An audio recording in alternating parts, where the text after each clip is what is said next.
to drop for President Biden's precarious candidacy.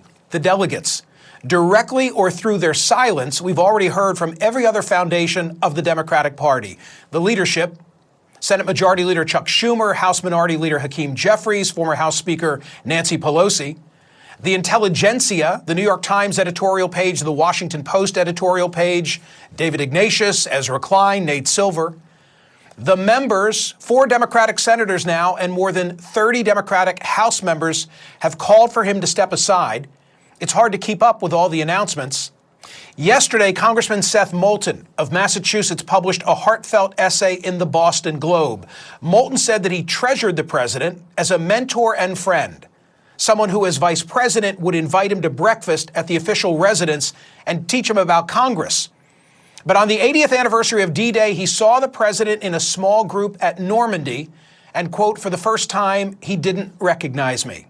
Soon thereafter came the debate at which we all watched. Moulton's reflection was reminiscent of George Clooney coming forward post-debate to share what he'd witnessed 2 weeks prior at a Hollywood fundraiser that he had hosted.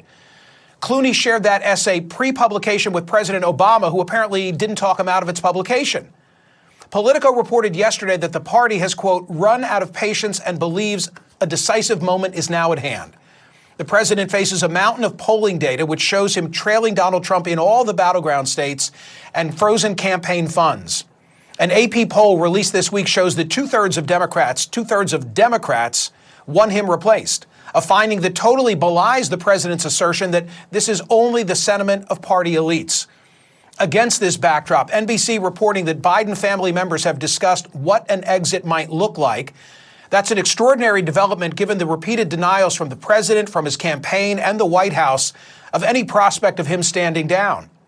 As recently as Friday, the president released a statement that he will return to the campaign trail next week. With the Democratic convention less than 5 weeks away, it feels like it's building to a crescendo. Uncharted waters lie ahead, not the least of which is who and how would he be replaced. The New York Times reports that before the debate, Biden told confidants that he had a far better chance to beat Trump than Vice President Kamala Harris. Polling shows her approval rating about as abysmal as his. So will he endorse her? A Blue Labs draft memo obtained by Politico showed 4 Democrats running stronger against Trump in swing states than Biden or Harris. Senator Mark Kelly, Governors Wes Moore, Josh Shapiro, and Gretchen Whitmer. I've long believed the best way to pick the Democratic nominee is to see the party A-listers on the same stage. James Carville suggested town halls in every region in the country. George Clooney said likewise. A Georgetown law professor and a venture capitalist proposed a so-called blitz primary. They envision weekly forums moderated by cultural icons like Michelle Obama, Oprah, even Taylor Swift. Congressman James Clyburn has said that if Biden steps aside, a mini primary would be appropriate.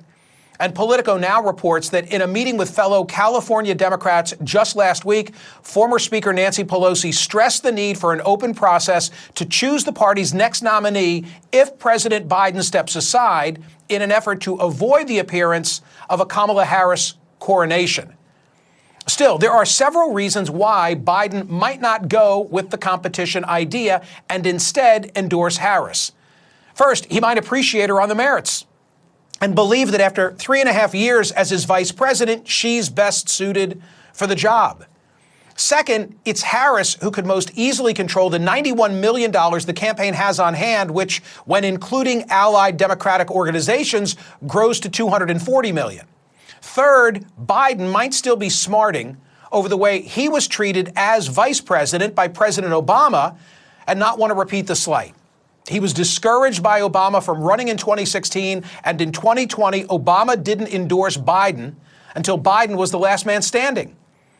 And there's another more fraught reason Biden might be inclined to endorse Harris. He might feel beholden to endorse a candidate who could be the nation's first female president and a woman of color. The president has continued to draw political strength from the minority community, the same constituency that turned around his then moribund 2020 campaign in South Carolina's primary. So what might break the apparent impasse? those delegates. It's quite remarkable to me that they are the only Democratic constituency we've not yet heard from.